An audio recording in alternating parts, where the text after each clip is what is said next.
and a very good morning to all of you. So कैसे हैं सभी लोग? How is everyone? बढ़िया, बहुत अच्छे, एक्साइटेड आज के सेशन के लिए. आई होप यस सभी लोग सुपर डुपर एक्साइटेड हैं आज के सेशन के लिए.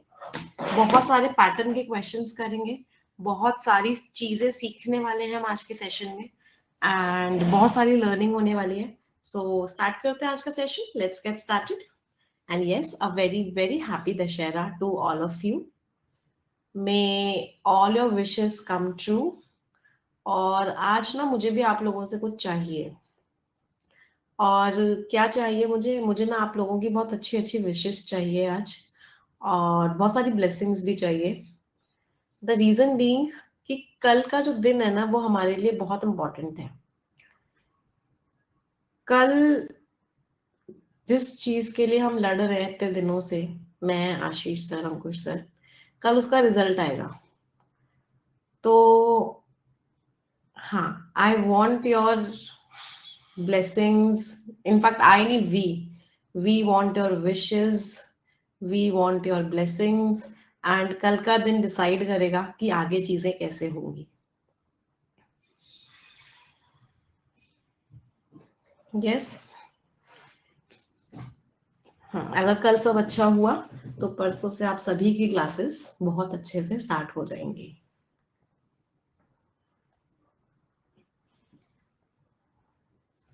चलिए तो स्टार्ट करते हैं आज का सेशन. Let's get started. सबसे पहले मैं आपकी स्क्रीन पे फाइल अपलोड कर देती हूँ. Just give me a second.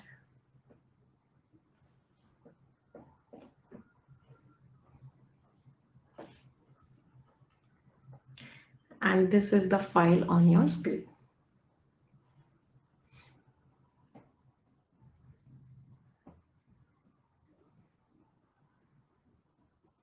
Prayer से स्टार्ट करते हैं, राइट? एक बार मैं क्वेश्चंस ओपन कर देती हूँ, फिर प्रेयर से स्टार्ट करते हैं. तो let's pray. Dear God, dear universe, please help me stay focused. Please help me learn and understand better. Please help me stay away from all the distractions. Please help me maintain a very positive attitude. 30 seconds के लिए सभी लोग अपने मन में सोचेंगे जो आप जिंदगी में चाहते हैं. Please think about it for 30 seconds.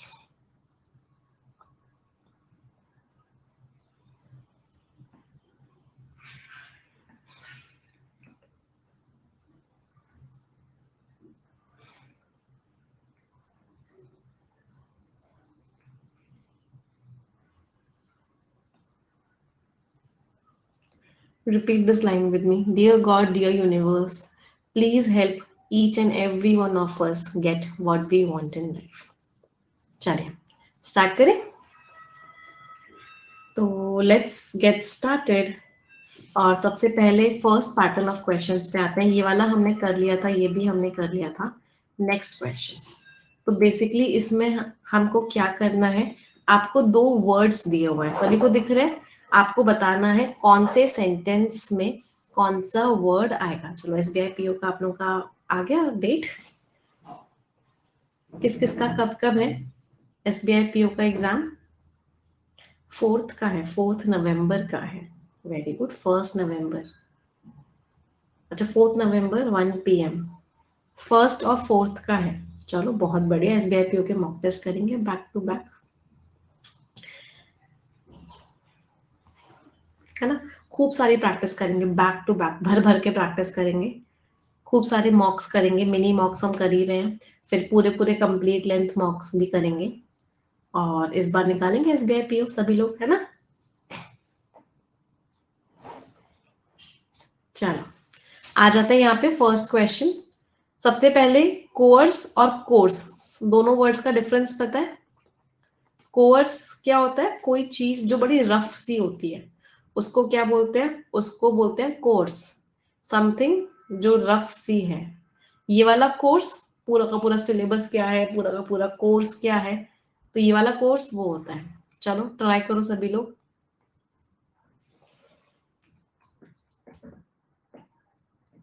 क्या आंसर होगा? आराम से सबका सही निकलना चाहिए.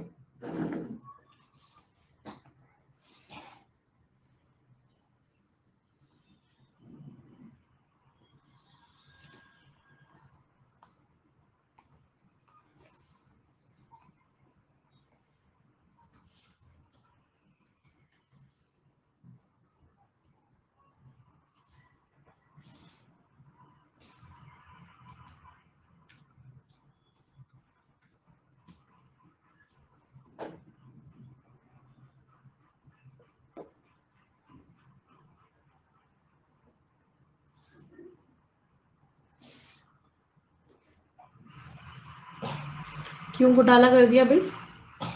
She enrolled in a photography course. ये कोर्स क्या होता है? COURSE। ये कोर्स एक नाउन है। तो उसने फोटोग्राफी कोर्स में एनरोलमेंट लिया जिससे कि उसकी स्किल्स अच्छी हो जाए और वो सीख जाए कि किस तरीके से मोमेंट्स को कैप्चर करते हैं। Despite its course appearance. ये कोर्स क्या है? एडजेक्टिव है। इसका मीनिंग क्या होता है? खरदरा सा, मतलब रफ रफ सा। तो फैब्रिक जो है सॉफ्ट था और कंफर्टेबल था, कोर्स आएगा। Despite the coarse weather, rough weather conditions थी, फिर भी उसके बावजूद भी फिशरमैन जो है सी में निकल गए। उनको लग रहा था कुछ अच्छी कैच वो कर पाएंगे, अच्छी मछली पकड़ पाएंगे। तो answer was QPP, option number A. चलो नेक्स्ट पैटर्न पर आते हैं। अगला पैटर्न है कॉलम बेस्ड क्वेश्चंस। दिख रहा है सभी को? अब ये सबका सही होना चाहिए क्योंकि हमने बहुत सारा कर लिया है। चलो all the best. Chat off कर रही हूँ मैं।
एक और क्वेश्चन करते हैं फिर साथ में डिस्कस करेंगे दोनों क्वेश्चंस।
स्कोर्स एवरीवन, क्या क्या स्कोर्स निकले मैच द कॉलम में आउट ऑफ 2?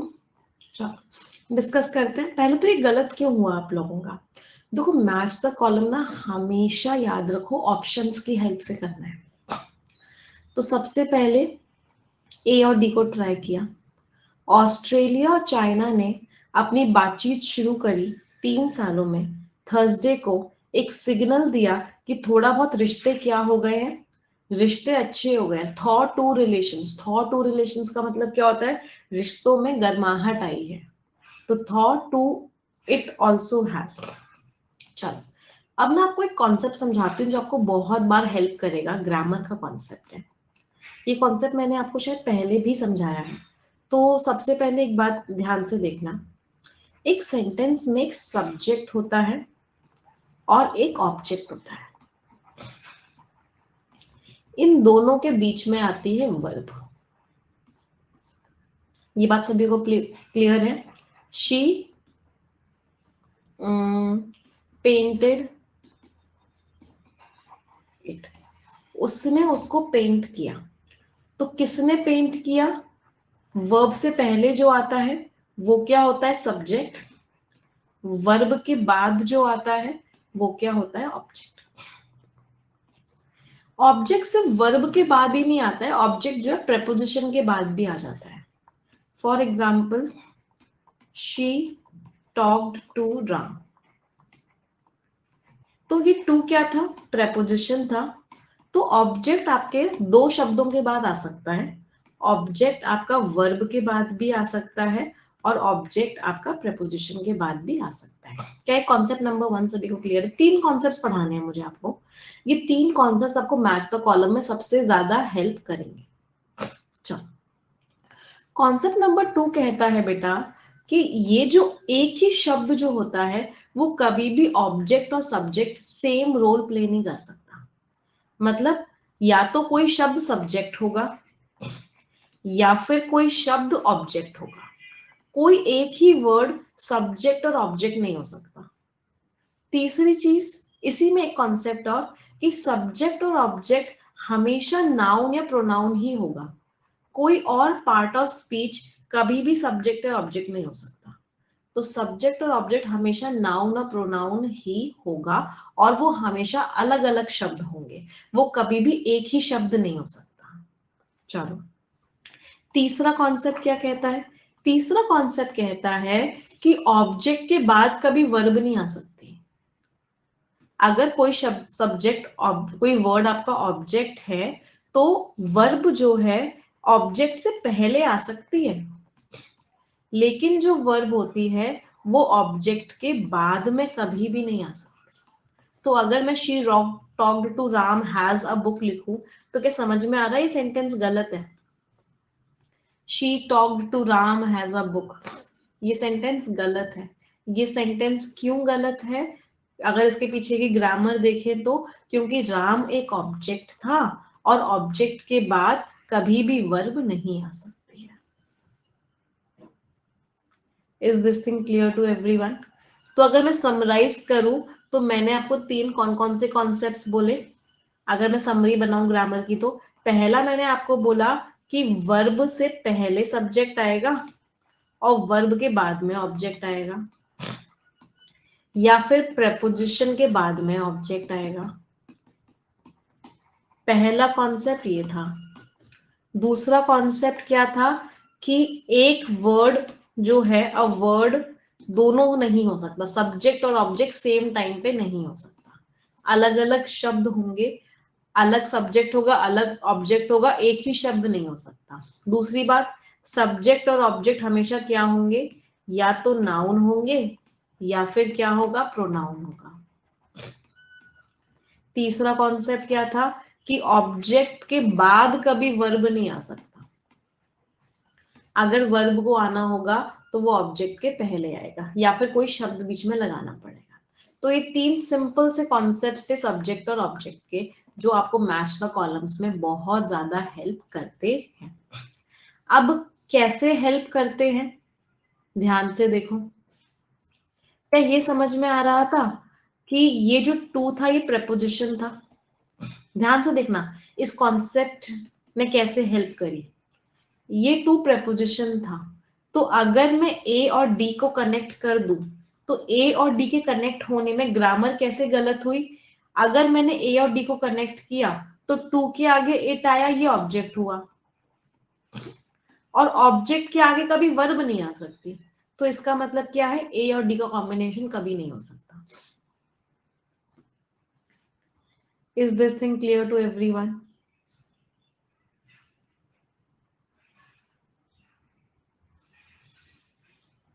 यस। चलो, अगले पर आते हैं। आप लोग तो बस थोड़े से फीलिंग्स लगाते हो, मैम ए और डी पढ़ने में अच्छा नहीं लग रहा था इसलिए हमने आंसर मार्क नहीं किया, बट ये फीलिंग्स कभी कभी धोखा दे सकती है। पीछे का कॉन्सेप्ट पता होना चाहिए कि ए और डी क्यों नहीं था। चलो, अगले पर आते हैं। ए और ई को ट्राई करते हैं कि ये एक सिग्नल है किस चीज का, कि रिश्ते अच्छे हो रहे हैं कंट्रीज के बीच में जिन्होंने लड़ाई की थी हर टॉपिक के ऊपर।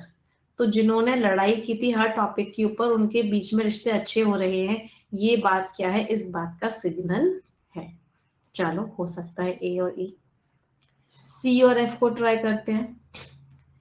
13 minutes after the launch, launch के 13 मिनट बाद रॉकेट जो rocket put into orbit, rocket ने ऑर्बिट में डाल दिया अर्थ के चारों ओर एक सैटेलाइट। उस सैटेलाइट का नाम क्या था? उस सैटेलाइट का नाम था x-ray imaging and spectroscopy mission, या फिर एक्सरेज में जिसको बोल सकते हैं, जो क्या नापेगा? जो स्पीड नापेगा और ये बताएगा कि गैलेक्सीज के बीच में क्या है। चलो सी और एफ भी मैच हो गया। बी और डी को ट्राई करते हैं। तो जो मोबाइल पुलिस स्टेशन है उसके अंदर फैसिलिटीज हैं, जैसे कि उसके अंदर सीसीटीवी कैमरा है, कंप्यूटर है, इंटरनेट है, वॉकी टॉकी है। उसके अंदर पब्लिक डिस्प्ले सिस्टम भी है जो क्या करेगा? इंपॉर्टेंट मैसेजेस को शो करेगा अमिड दी ऑनगोइंग G20 समिट। तो G20 मीटिंग जो चल रही है उसके बीचों बीच। अच्छा, यहाँ पे ना एक घोटाला है, बी और डी का कॉम्बिनेशन नहीं है। बी और डी का कॉम्बिनेशन नहीं है। क्यों नहीं है बी और डी का कॉम्बिनेशन? कोई मुझे बता सकता है क्यों नहीं है बी और डी का कॉम्बिनेशन? बी और डी का कॉम्बिनेशन इसलिए नहीं है क्योंकि ये एक अलग सेंटेंस है, इसके अंदर ये फैसिलिटीज है, ये एक अलग सेंटेंस है। इट ऑल्सो हैज, इसके अंदर अलग फैसिलिटीज है, और इन दोनों के बीच में कोई कंजंक्शन नहीं लगा हुआ। Ram is a good boy, he is also a topper. तो ये दो सेंटेंसेस कॉन्टेक्स्ट तो मैच कर रहा है, चीजें तो मैच कर रही हैं, बट अगर इन दोनों को एक सेंटेंस बनाना है तो हमें यहाँ पे कंजंक्शन लगाना पड़ेगा एंड। कॉमा से काम नहीं चलता, कॉमा कंजंक्शन नहीं होता है, comma is not a conjunction. तो हमें क्या लगाना पड़ेगा? हमें एंड लगाना पड़ेगा। तो अगर मुझे बी और डी को कनेक्ट करना होगा तो मुझे यहाँ पे क्या लिखना पड़ता है? एंड इट ऑल्सो हैज, और इसके पास ये भी है। तो इसका मतलब बी और डी नहीं है। चलो सी और डी को ट्राई कर लेते हैं। 13 minutes after the launch, launch के 13 मिनट बाद रॉकेट ने ऑर्बिट में एक सैटेलाइट रखी। Called it, called it also has, उस सैटेलाइट का नाम आना चाहिए। तो सी और डी का भी कॉम्बिनेशन नहीं है। तो answer is what? Answer is option number E, none of the above. कोई परेशानी किसी को भी?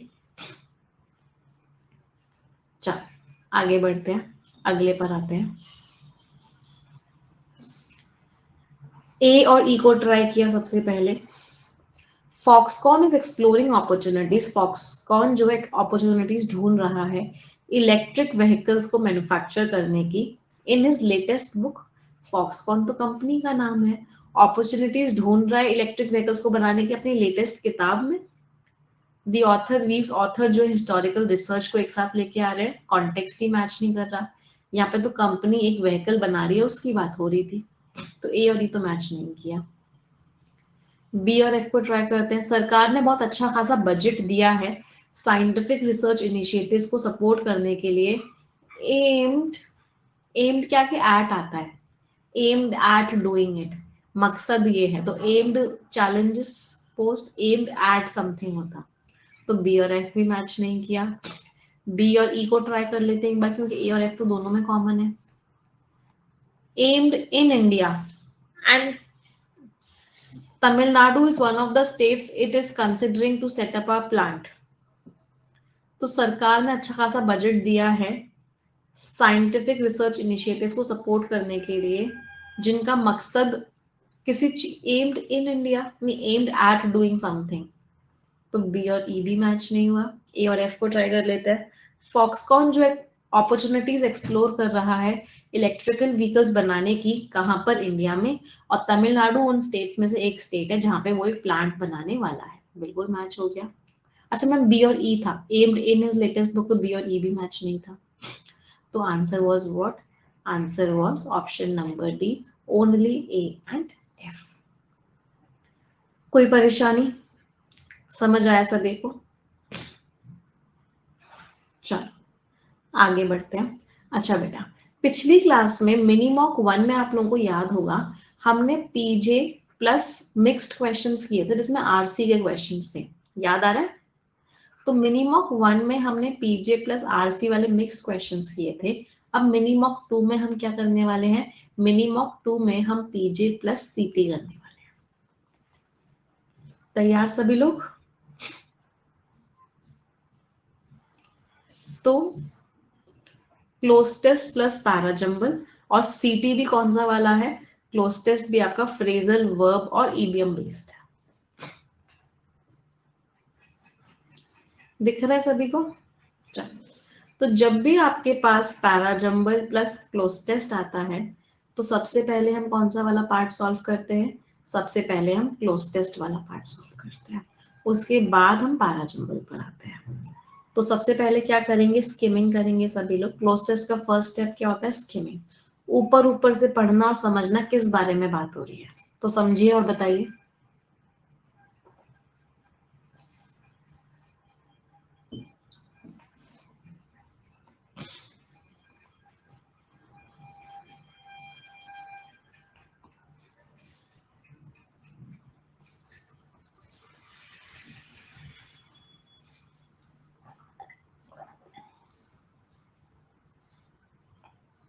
खुद से ट्राई करोगे, क्विज की तरह करें?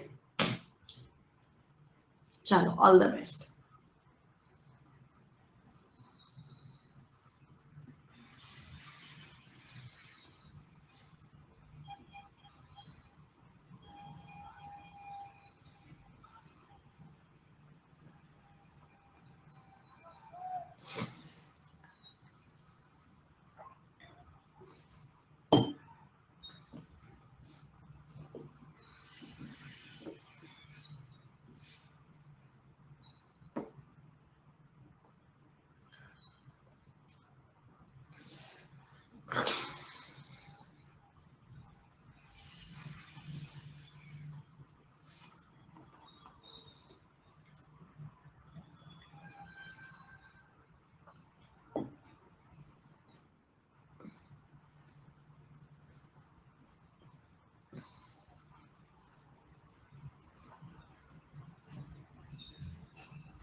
It's time for paradramal now.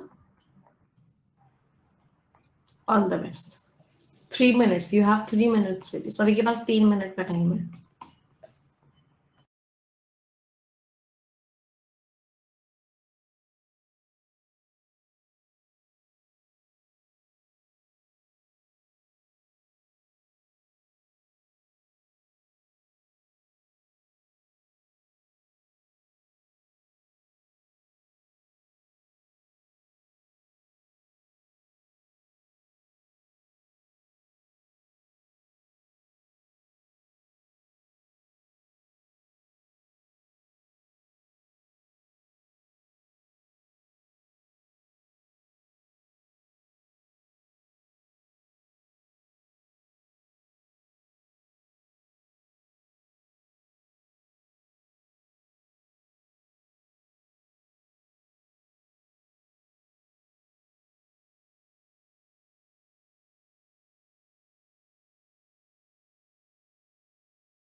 Last 1 minute for all. Last 1 minute.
जी स्कोर्स एवरीवन, क्या क्या स्कोर्स हुए हैं पीजे प्लस सीटी में? चलो डिस्कस करते हैं। At that point the future of the animals, पहले मैं आपको मीनिंग्स बताती हूँ और मैं मीनिंग्स को थोड़ी ऐसे कोशिश करूंगी आपको बताने की कि आपको लंबे टाइम तक जो है मीनिंग्स याद रहे, है ना? तो हम कुछ कुछ उस तरीके से बनाएंगे। सबसे पहला है अप टू पार। पार का मीनिंग क्या होता है? उस पार तक है, मतलब जो मैंने लेवल सोचा हुआ था उस लेवल का है, उसको क्या बोलते हैं? अप टू पार। पार होना मतलब उस स्टैंडर्ड का होना, उस क्वालिटी का होना। तो up to par means expected, of expected standard.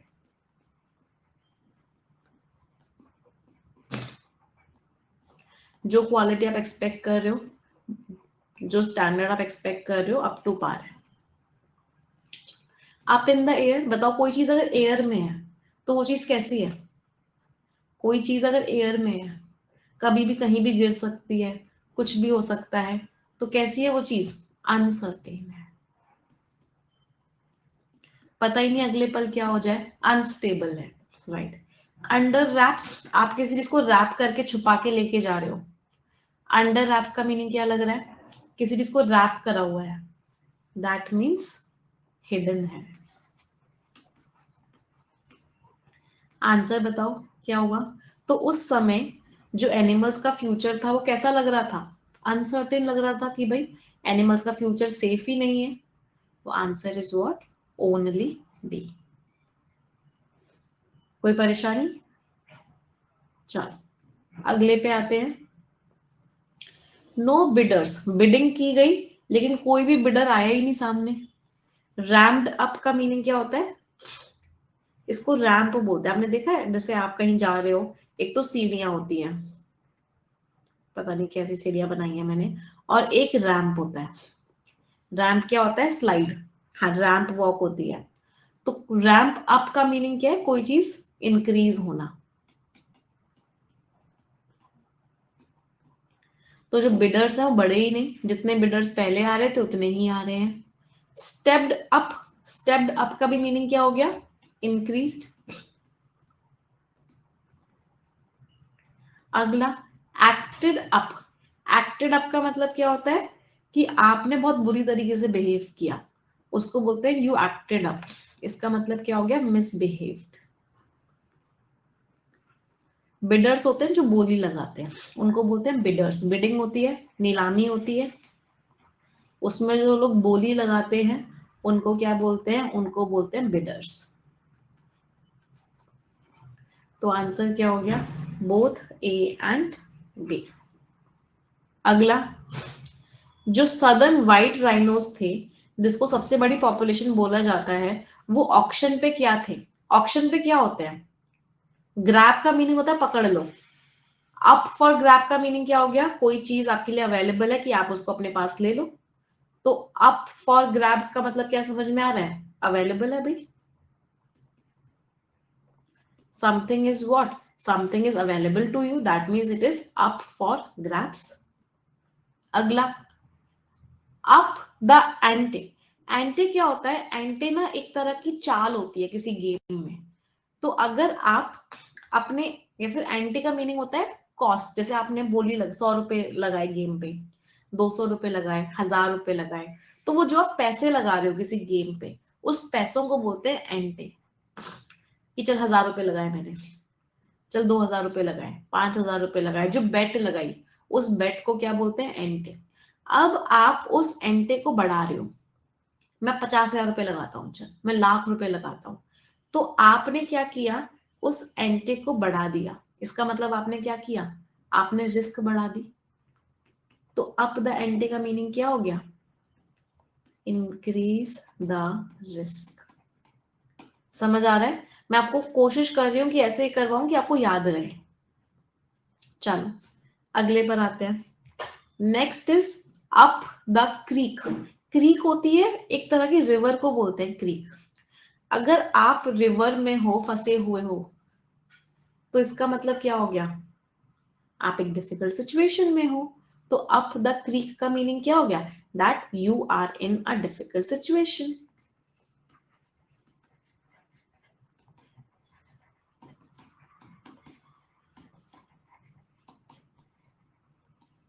तो आंसर क्या हो गया? कि जो राइनोस थे वो अवेलेबल थे ऑक्शन पे। तो आंसर वाज ओनली ए। आगे बढ़े, चलो नेक्स्ट।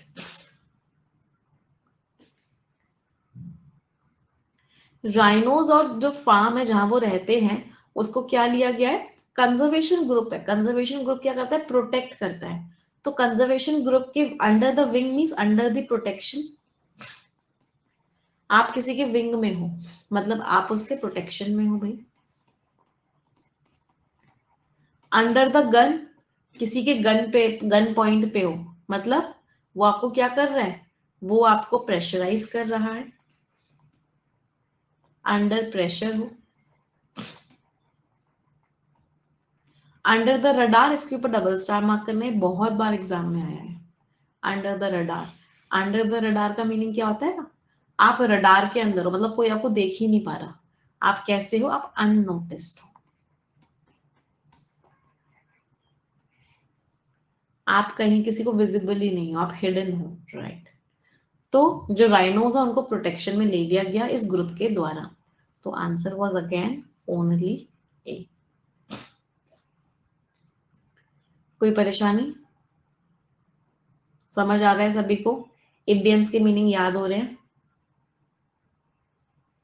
चलो अब आ जाते हैं पैराजंबल पे।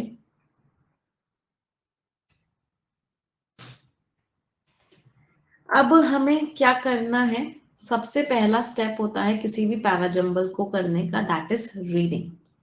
तो हमने क्या किया? रीड करना स्टार्ट किया। उस पॉइंट पे जो एनिमल्स का फ्यूचर था वो खतरे में लग रहा था, तो दैट पॉइंट लिखा हुआ है, तो स्टार्टिंग नहीं आ सकता। कुछ बच्चे कह रहे हैं मैम पीजे नहीं होता है, कैसे भी नहीं होता है। बेटा एक बात बताओ, आपसे पीजे कैसे होगा? आपसे होगा ही नहीं पीजे। आपसे कभी नहीं हो सकता पैराजंबल, जिंदगी में कभी नहीं हो सकता। क्यों? क्योंकि जब मैं एक्सप्लेन कर रही हूं, आप कमेंट करने में बिजी हो कि पीजे नहीं होता है।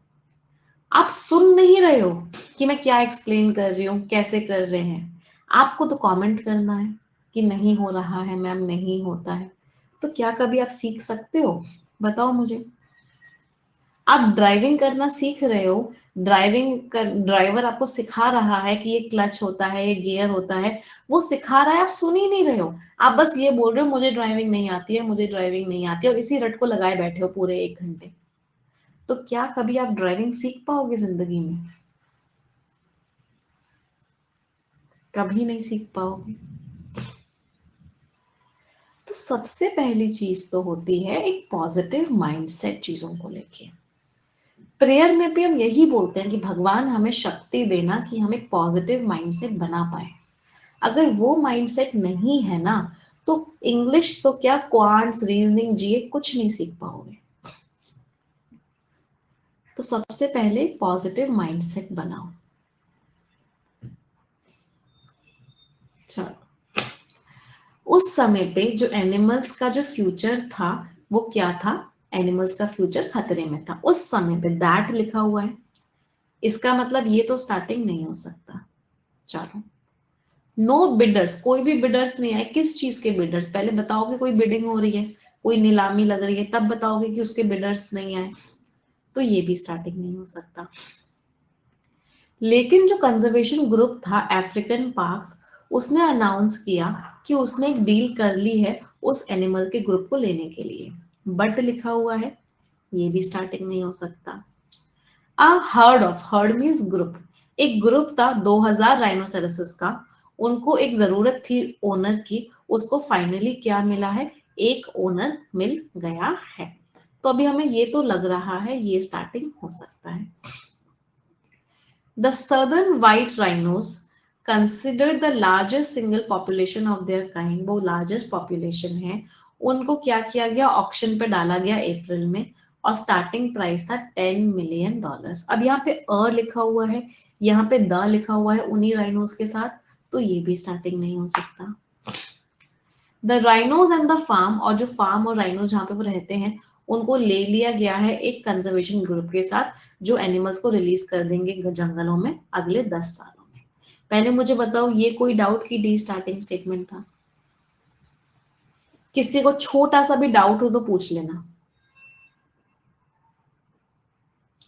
कि D is the starting statement. चलो, ई क्यों नहीं द लिखा हुआ है, एफ क्यों नहीं द लिखा हुआ है? जब भी किसी के साथ आर्टिकल आ हो और उसी के साथ अगर आर्टिकल दा हो, तो हमेशा आ आर्टिकल वाला पहले आता है, कभी भी दा आर्टिकल वाला पहले नहीं आ सकता, इसीलिए पहले डी आया। आगे बढ़े। चलो, इसको ऐसे भी समझ सकते थे, बिल्कुल सही बोला, राइनो शॉर्ट फॉर्म है, राइनो शॉर्ट फॉर्म है, राइनोसेरस फुल फॉर्म है, तो हमेशा फुल फॉर्म वाला पहले आता है, तो शॉर्ट फॉर्म वाला तो पहले कभी भी आ ही नहीं सकता था। इसको ऐसे भी समझ सकते थे। चलो, अब आ जाते हैं आगे के कुछ कुछ पेयर्स बनाने की कोशिश करते हैं। यहाँ पे एट दैट पॉइंट लिख रहा है, उस समय ऐसा लग रहा था कि इन एनिमल्स का फ्यूचर कुछ भी नहीं है। तो कब लग रहा था कि एनिमल्स का फ्यूचर बेकार है? बताओ, कब लग रहा था कि एनिमल्स का फ्यूचर खराब है? जब कोई बिडर नहीं आया सामने, जब कोई बिडर सामने नहीं आया, तो ऐसा लग रहा था कि एनिमल्स का फ्यूचर कुछ भी नहीं है। जब कोई बिडर सामने नहीं आया, तो ऐसा लग रहा था एनिमल्स का फ्यूचर कुछ भी नहीं है। क्या बी और ए के पेयर में किसी को कोई भी डाउट? तो जब कोई बिडर नहीं आया, तो एनिमल का फ्यूचर खराब लग रहा था, लेकिन हुआ क्या? फिर क्या हुआ? एक ग्रुप आ गया सामने, उन्होंने बोला कि हमने ले लिया है। क्या बी ए सी सभी को क्लियर है? बी ए सी में कोई भी डाउट किसी को भी?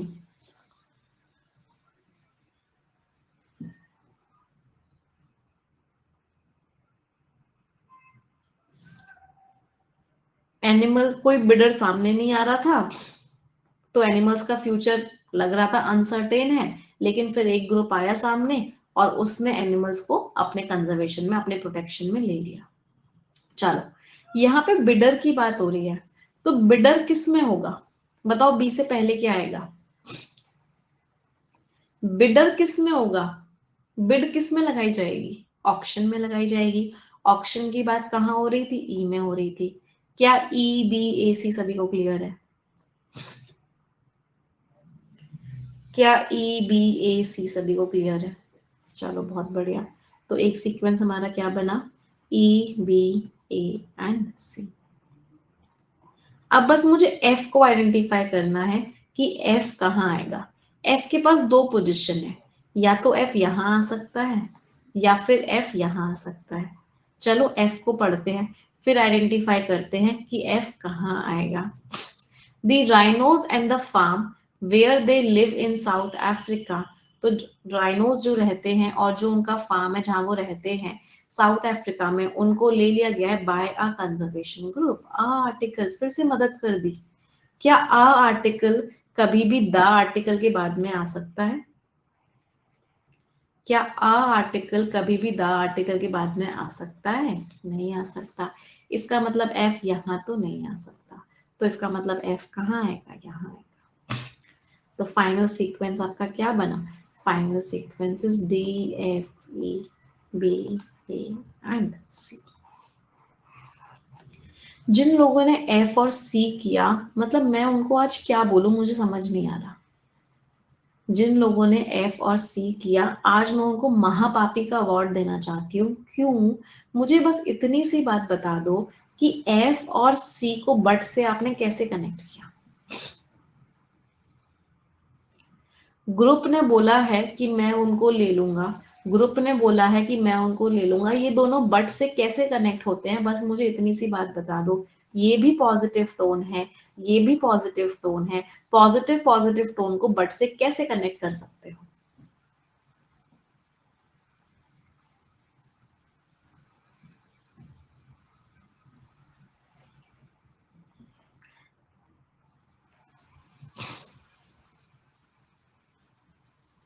हाँ, चलो अब एक बार फ्लो चार्ट बना लेते हैं। जिन लोगों को कहीं भी कुछ भी गलत पेयर होगा, उनको फ्लो चार्ट से क्लियर हो जाएगा। सबसे पहले तो डी जो था वो स्टार्टिंग स्टेटमेंट था। डी स्टार्टिंग स्टेटमेंट क्यों था भाई? डी स्टार्टिंग स्टेटमेंट इसलिए था क्योंकि यहाँ पे फुल फॉर्म भी दे रखी थी और यहाँ पे अ आर्टिकल भी लिखा हुआ था। तो दो तरीके से आइडेंटिफाई हो रहा था कि डी स्टार्टिंग स्टेटमेंट है। फिर एक जो हमारा कॉम्बिनेशन बना था वो किसका बना था? बी और ए का बना था।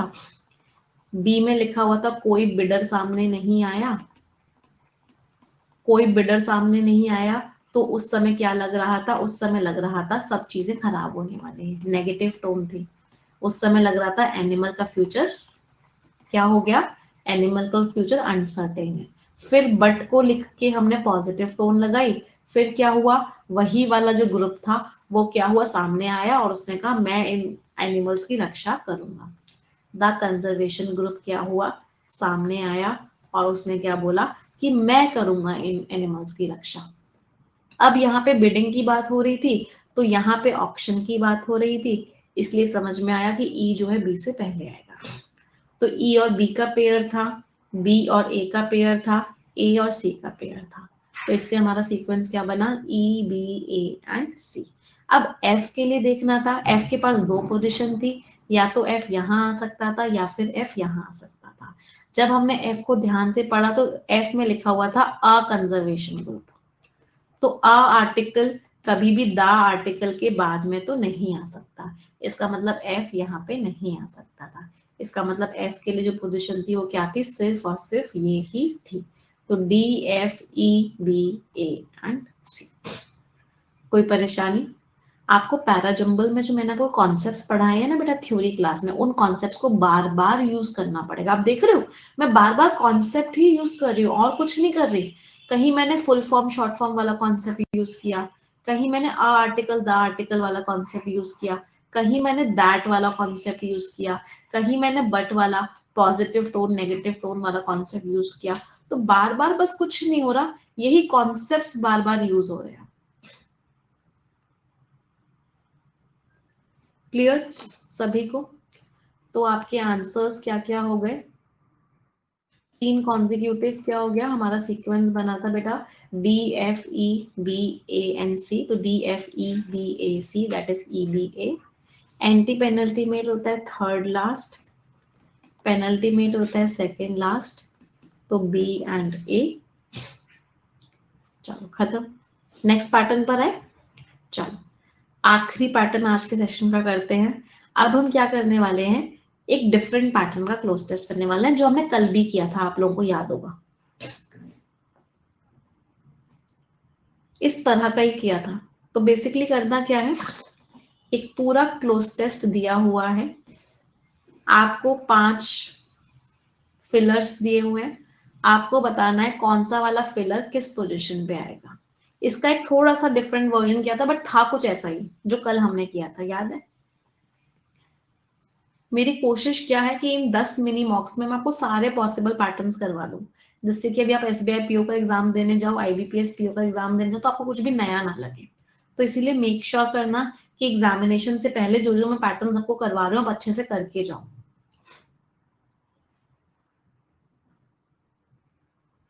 कर, दो खुद से ट्राई करते हैं, फिर 3 आपको मैं खुद से करूंगी, नहीं 2 हम लोग साथ में ट्राई करेंगे और फिर 3 मैं आप लोगों को खुद से करने के लिए दूंगी। चलो, सबसे पहला स्टेप क्या होता है इसको करने में? The first step is what? First step is reading. तो रीड करते हैं। समिट क्लैशेस, जो ये लड़ाइयां होती हैं, जो मैचेस होते हैं, समिट मीन्स फाइनल मैच जो होता है, ये कभी कभी अंडरवेलमिंग हो जाता है, मतलब इतना मजा नहीं आता है इनको देखने में। और जो एशिया कप फाइनल हुआ कोलंबो में, प्रूव टू बी एग्जैक्टली, ये बिल्कुल वैसा ही प्रूव हुआ दैट जिसने, चलो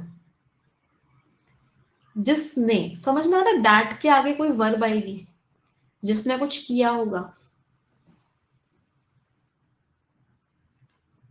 वो मैच ऐसा हुआ जिसमें कुछ हुआ होगा, तो कोई वर्ब आएगी। चलो, अब वर्ब भी कौन सी फॉर्म आएगी? वर्ब की सेकेंड फॉर्म आएगी। क्यों? क्योंकि सिंपल पास्ट टेंस चल रहा है, तो वर्ब की क्या आएगी? सेकेंड फॉर्म आएगी। तो इसमें क्या लग रहा है? मे भी आ सकता है, कोई मॉडल भी आ सकता है, नहीं बट मे नहीं आ सकता। क्यों? क्योंकि सीक्वेंस ऑफ टेंसेस लगेगा, यहाँ पे पास्ट है तो ये भी पास्ट ही होना चाहिए, तो ये तो नहीं आ सकता। दैट के साथ while the continental tournament drew to a close, full stop नहीं आ सकता फिर, तो ये भी नहीं आ सकता। That settled and the rains ensued, जो सेटल हो गया, ये मैच सेटल हो गया। मैच सेटल कैसे होता है भाई? कोई मैच सेटल तो नहीं होता, तो ये भी नहीं आ सकता। That did not exactly look like a well oil squad, squad means team, तो वो मैच टीम के जैसा नहीं लग रहा था। मैच टीम के जैसा नहीं लग रहा था, कोई टीम होगी ना जो अच्छी नहीं लग रही थी, मैच टीम के जैसा नहीं लग रहा था, कोई नहीं मैच हुआ, तो यहाँ पे क्या आया? सेकेंड पोजिशन आई। समझ में आया कैसे किया? वेल ऑयल का मीनिंग होता है बहुत अच्छे से तैयार, स्क्वाड मीन्स टीम, तो वेल ऑयल टीम, स्क्वाड का मतलब क्या होता है? Fully prepared team. एक और मैं करवा रही हूँ, फिर अगले दिन मैं आप लोगों को करने के लिए दूंगी। चलो इसको ट्राई करते हैं। और फिर क्या हुआ? डैम्प वेदर था, डैम्प मीन्स उमस थी वेदर में, जो चैंपियनशिप के लास्ट में था। बहुत अच्छी बारिश हुई जब इंडिया ने अपना टाइटल ले लिया, बहुत ही क्लियर फैशन में। 10 विकेट से विक्ट्री की इंडिया ने सिर्फ 6.1 ओवर्स में। खतरनाक मोहम्मद सिराज का जो 6 था 21 के लिए, और 4 विकेट उन्होंने ले लिए एक ही ओवर में आगे। चलो बताओ,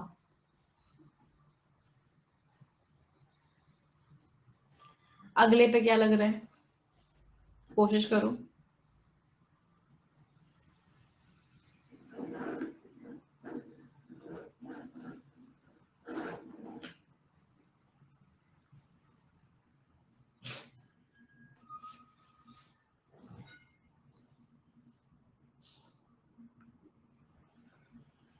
अच्छा, हमने ना कुछ गड़बड़ कर दी है।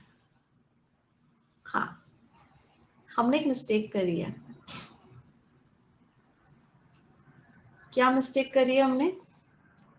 मोहम्मद सिराज का 6 आया 21 पे, 4 विकेट बर्स्ट हुआ, तो यहाँ पे मैच की डिटेल्स की बात हो रही है कि कितने रन्स बने, कितने विकेट आए, तो यहाँ पे कुछ मैच की डिटेल्स की बात होगी। तो इसका मतलब मैच की डिटेल तो सिर्फ 2 में दे रखी है, तो इसका मतलब है यहाँ पे 2 आएगा।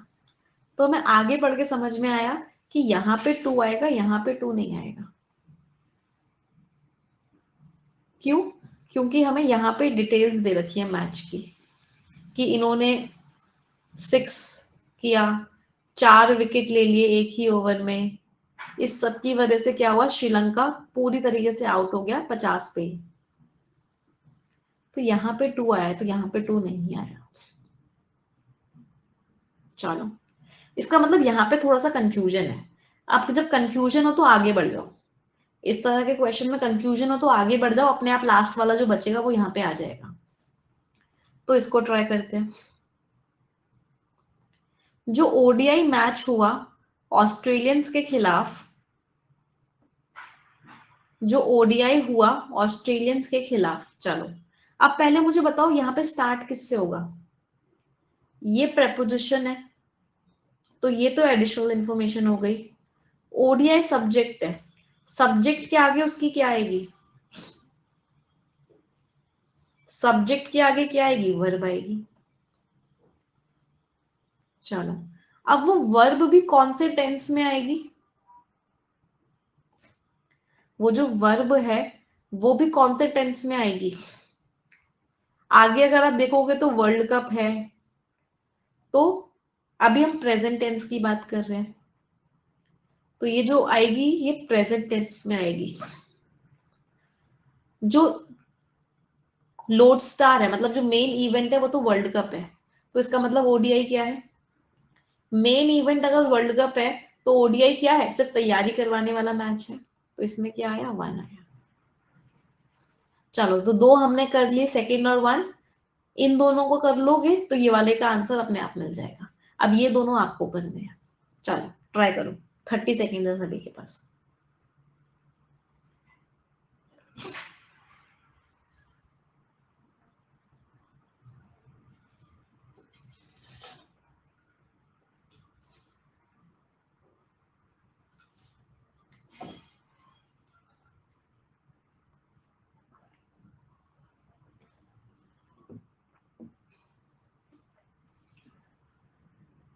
श्रीलंका में लैंड करके एशिया कप से पहले तो जो मेन इन ब्लू थे, मतलब जो हमारी टीम थी, टीम की बात किसमें हो रही है? वो बहुत फुली प्रिपेयर्ड टीम नहीं लग रही थी। हमारी जो टीम थी मैन इन ब्लू में इंडियन टीम, तो इंडियन टीम जो है फुली प्रिपेयर्ड नहीं लग रही थी, तो इसमें क्या आया? 5 आया। चलो आगे देखते हैं। कुछ स्टार्स इंजरी से वापस आ रहे थे, जो हमारे 11 प्लेयर्स थे खेलने वाले, ऐसा लग रहा था अभी भी प्रैक्टिस ही चल रही है, लेकिन आफ्टर द डस्ट, डस्ट के साथ क्या लगाते हैं? ये एक फ्रेज है, डस्ट सेटल्ड। डस्ट जब सेटल हुई, मतलब जब चीजें क्लियर हुई और उसके बाद बारिश आई, तो ऐसा लग रहा था, बारिश भी आ गई, सब कुछ हो गया, तो ऐसा लग रहा था इंडिया ऊपर की तरफ जा रहा है। तो यहाँ पे क्या है? Dust settled. तो जब 2 1 5 4 आ गया, तो इसका मतलब क्या है? ऑटोमेटिकली हमें यहाँ क्या मिल गया? इसको हमें सॉल्व करने की कोशिश नहीं करनी पड़ी, यहाँ हमें डायरेक्टली क्या मिल गया? यहाँ पे क्या आया? 3 आया। अब एक सवाल आया कि मैम दैट के साथ वाइल कैसे आया? एक मन में डाउट आया, दैट के साथ वाइल कैसे आया? अब इसके लिए हमने जो गड़बड़ की थी वो क्या की थी? हमने दैट को एक कंजंक्शन समझ लिया था, जबकि दैट कंजंक्शन नहीं था, यहाँ पे दैट एक प्रोनाउन था। समिट क्लैशेस जो होते हैं वो खराब होते हैं, मतलब वो इतने अच्छे नहीं होते, और यही बात प्रूव हुई। तो prove to be exactly that, वही चीज प्रूव हुई कि समिट क्लैशेस जो है अच्छे नहीं, कभी कभी क्या होते हैं उनमें मजा नहीं आता है। तो दैट यहाँ पे कोई कंजंक्शन नहीं था, दैट यहाँ पे एक प्रोनाउन था। कंजंक्शन क्या था? कंजंक्शन यहाँ पे वाइल था। ये दैट जो होता है ना, बड़ा कंफ्यूजिंग होता है। क्यों? क्योंकि दैट 3 पार्ट ऑफ स्पीच को हैंडल करता है, सभी को पता है। दैट एक प्रोनाउन भी होता है, दैट एक कंजंक्शन भी होता है, और दैट एक एडजेक्टिव भी होता है। तो दैट जो होता है तीन तीन चीजों को, 3 पार्ट्स ऑफ स्पीच को शो करता है। तो जब कंजंक्शन होगा तो 2 कनेक्ट सेंटेंसेस को ज्वाइन करेगा, जब प्रोनाउन होगा तो अपने पिछले वाली बात के बारे में बात करेगा, और जब एडजेक्टिव होगा अपने आगे वाले नाउन के बारे में बात करेगा। समझा देती हूँ। नहीं, मैं क्रिकेट बिल्कुल भी नहीं देखती बेटा। चलो समझा देती हूँ। There is a book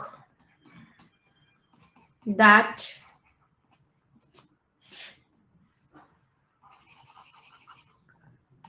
I am talking about that. मैं उसी के बारे में बात कर रही हूँ। दैट कंजंक्शन नहीं है, आगे कुछ ज्वाइन नहीं कर रहा, तो दैट क्या है, यहाँ पे प्रोनाउन है।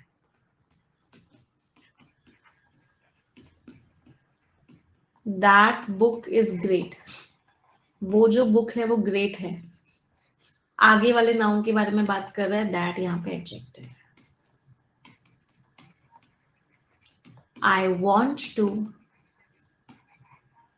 tell you that you all are awesome. मैं आप सभी को बताना चाहती हूँ आप सभी बहुत बढ़िया हैं। दैट यहाँ पे क्या है, कंजंक्शन है। तो दैट इस तरीके से 3 रोल्स प्ले करता है। क्लियर सभी को? आगे बढ़े, समझ आया? तो आंसर्स क्या क्या हो गए? एम पर क्या आया था, सीक्वेंस हमारा क्या बना था, 3, कहाँ गया हमारा सीक्वेंस, 3 2 1 5 4। तो आंसर्स क्या क्या हो गए, 3 2 1 5 एंड 4। मजा आया आज के सेशन में? Did you enjoy today's session everyone? Yes. तो हमने बहुत सारे अलग अलग पैटर्न्स किए हैं। अब जो अगला पैटर्न मैं आपको नेक्स्ट क्लास में करवाऊंगी वो दिखा देती हूँ। एक हम ये वाला एरर वाला क्वेश्चन करेंगे कि आपको बताना है किस सेंटेंस में किस किस पार्ट में एरर है, लेकिन कॉलम बेस्ड एरर है। तो ये हम पैटर्न करेंगे। अच्छा, एक चीज और सभी के लिए, आप सभी लोग क्विजेस सॉल्व कर रहे हो ना? जो हम इस, हाँ, यस ऑफिसर में जो आपको इंग्लिश क्विजेस मिल रहे हैं, तो सभी लोग सॉल्व कर रहे हो ना उन क्विजेस को? आई होप यस, क्योंकि we are putting in a lot of efforts for those quizzes. और मेरी कोशिश भी यही चल रही है कि जो मैं आपको क्लास में पढ़ाऊं उसी तरह के क्वेश्चंस का क्विज भी दे दूं। तो मेक श्योर करो कि सभी लोग वो जो क्विजेस आपको मिल रहे हैं इंग्लिश क्विजेस, उनको सॉल्व करना स्टार्ट करो। ठीक है? तो आज का सेशन एंड करते हैं। वोकैबुलरी की आपको आज एक वीडियो मिलेगी, उस वीडियो को एक बार जरूर देख लीजिएगा।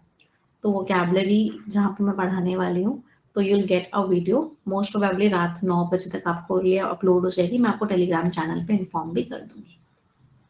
अच्छा, अब मुझे ना आप लोगों से कुछ बातें करनी थी। पहली चीज तो ये, आप लोगों के एग्जाम्स हैं, है ना बेटा? एसबीआई पीओ का भी एग्जाम है और आईबीपीएस पीओ का भी एग्जाम है। सबसे पहली चीज तो आपको जो बात बता देती हूँ, और जो आई थिंक बहुत लोगों ने आपको बताई भी होगी, इन दोनों ही एग्जाम में इंग्लिश सबसे ज्यादा स्कोरिंग होता है। सबसे ज्यादा स्कोरिंग इंग्लिश होता है। क्वांट्स में, रीजनिंग में आपके नंबर एक जैसे आएंगे, सबके नंबर एक जैसे आएंगे, कोई बहुत ज्यादा डिफरेंस नहीं होगा। जीए जो होती है वो काफी टफ आने लग गई है, तो उसका कट ऑफ भी बहुत लो जाने लग गया है। सबसे ज्यादा जो मार्क्स में डिफरेंस आता है, सबसे ज्यादा मार्क्स में जो डिफरेंस आता है वो इंग्लिश में ही आता है। कहाँ बच्चों के 40 में से 37 38 आ रहे हैं, और कहाँ कुछ बच्चों के 5 या 6 नंबर भी नहीं आ रहे इंग्लिश में।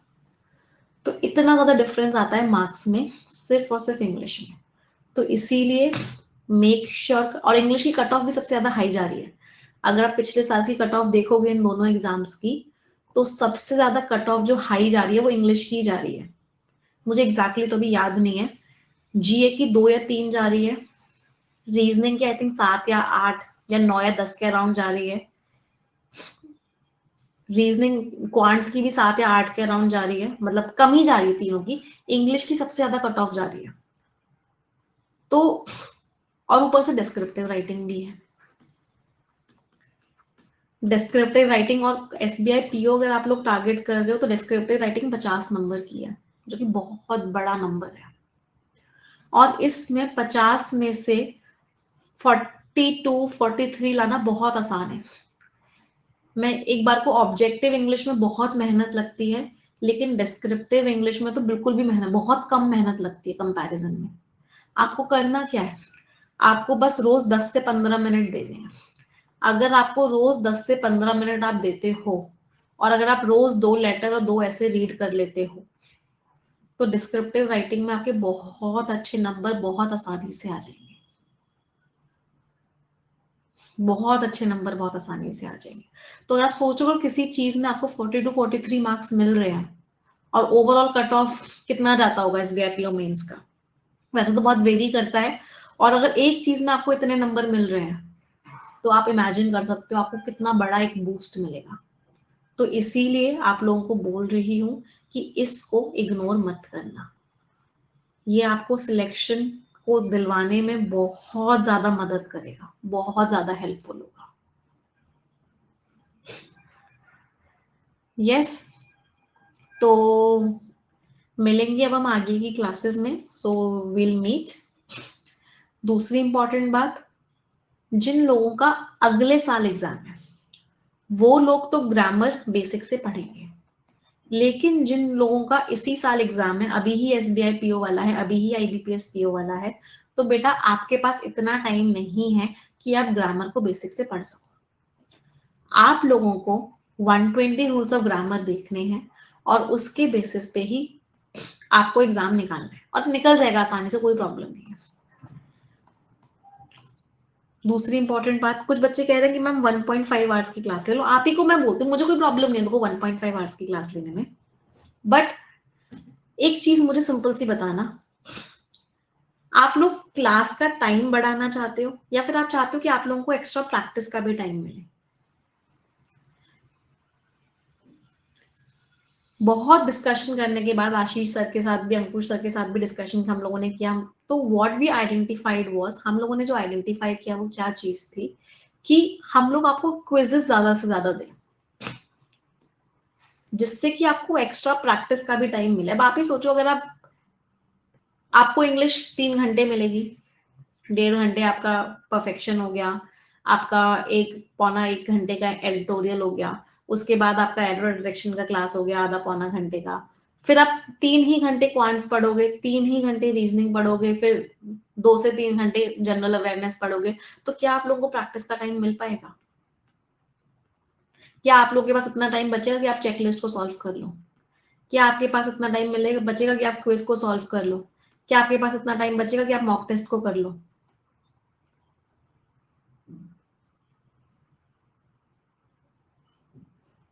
नहीं बचेगा। इसीलिए ये डिसीजन लिया गया कि आपकी जो लाइव क्लास होगी प्रैक्टिस वाली, वो हम 1 घंटे लेंगे। आप लोगों के लिए जो ग्रामर और वोकैबुलरी की क्लास है उनको हम रिकॉर्डेड फॉर्मेट में डालेंगे, जिससे कि आप स्पीड इंक्रीज करके देख सको। आप 1.5x पे या 2x पे स्पीड करके इंक्रीज करके देख सको, जिससे कि आपको क्या मिले, जिससे कि आपको थोड़ा सा टाइम मिले इन चीजों को भी खुद से देने का।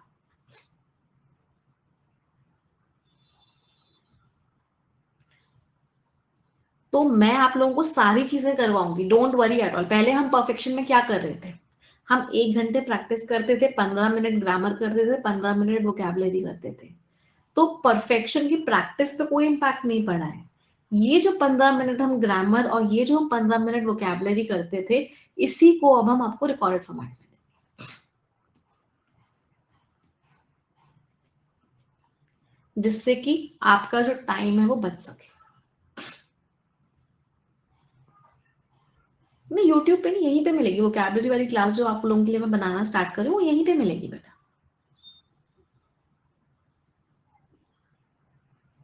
ठीक है।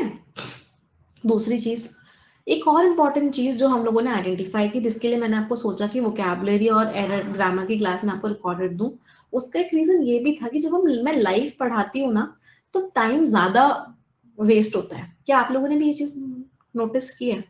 मैं आप लोगों को लाइव पढ़ा रही हूँ तो मैं आप लोगों के कमेंट्स भी पढ़ रही हूँ, उनका रिप्लाई भी कर रही हूँ, तो 15 मिनट की पढ़ाई जो लाइव में होती है, आई थिंक वो रिकॉर्डेड में 5 या 7 मिनट में ही हो जाएगी।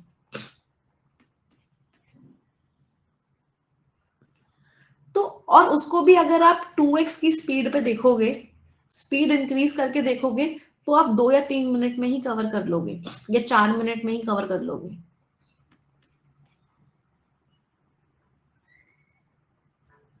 तो सारा का सारा खेल यहाँ पे हम क्या करना चाह रहे हैं, सारी की सारी इंपॉर्टेंट चीज क्या है कि टाइम सेव हो, टाइम सेविंग मोड हो, क्योंकि आप लोगों को चार चार चीजें पढ़नी है। प्रोडक्टिविटी ज्यादा से ज्यादा निकले।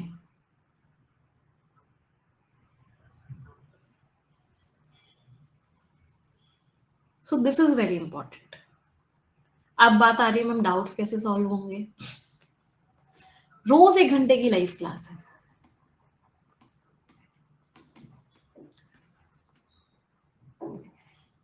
रोज 1 घंटे की लाइव क्लास है और एक डाउट सेशन भी करेंगे अलग से वो कैब क्लास के लिए। तो वो कैब क्लास के लिए एक डाउट क्लास भी रखेंगे।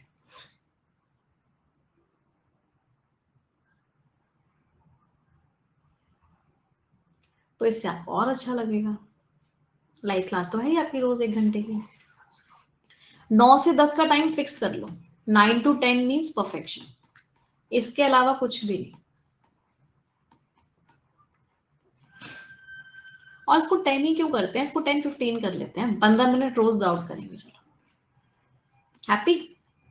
15 मिनट्स रोज डाउट, क्योंकि व्हाट आई वांट इज कि आप लोगों के लिए जो चीज सबसे बेस्ट हो वो हो। अब तो कोई फर्क ही भी नहीं रह गया। आप लोग 10 बजे के बाद आपको जो जो डाउट्स पूछने हैं, I answer all your doubts.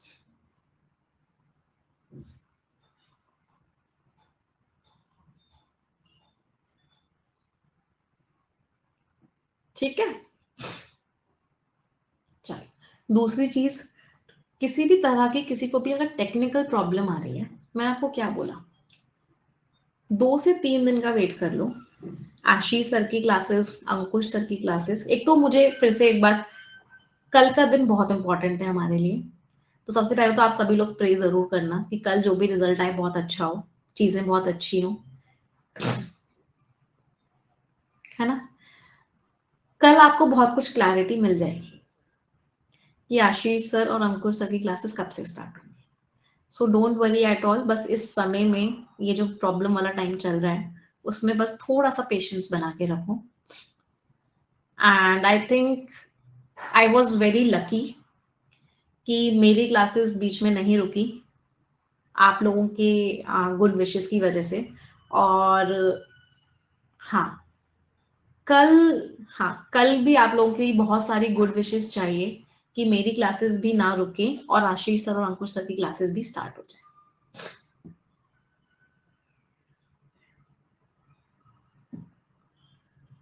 ठीक है, चलो सेशन एंड करें। तो आज का सेशन हम एंड करते हैं। अब हम मिलेंगे रिकॉर्डेड वीडियो में, जहां पर मैं आप लोगों को एक कंप्लीट वीडियो देने वाली हूँ। Thank you everyone. 3 सेंटेंसेस सभी लोग मिलके बोलेंगे, 1 2 3 and go. English is a very easy language. I am very good at English and I'll definitely get my dream job.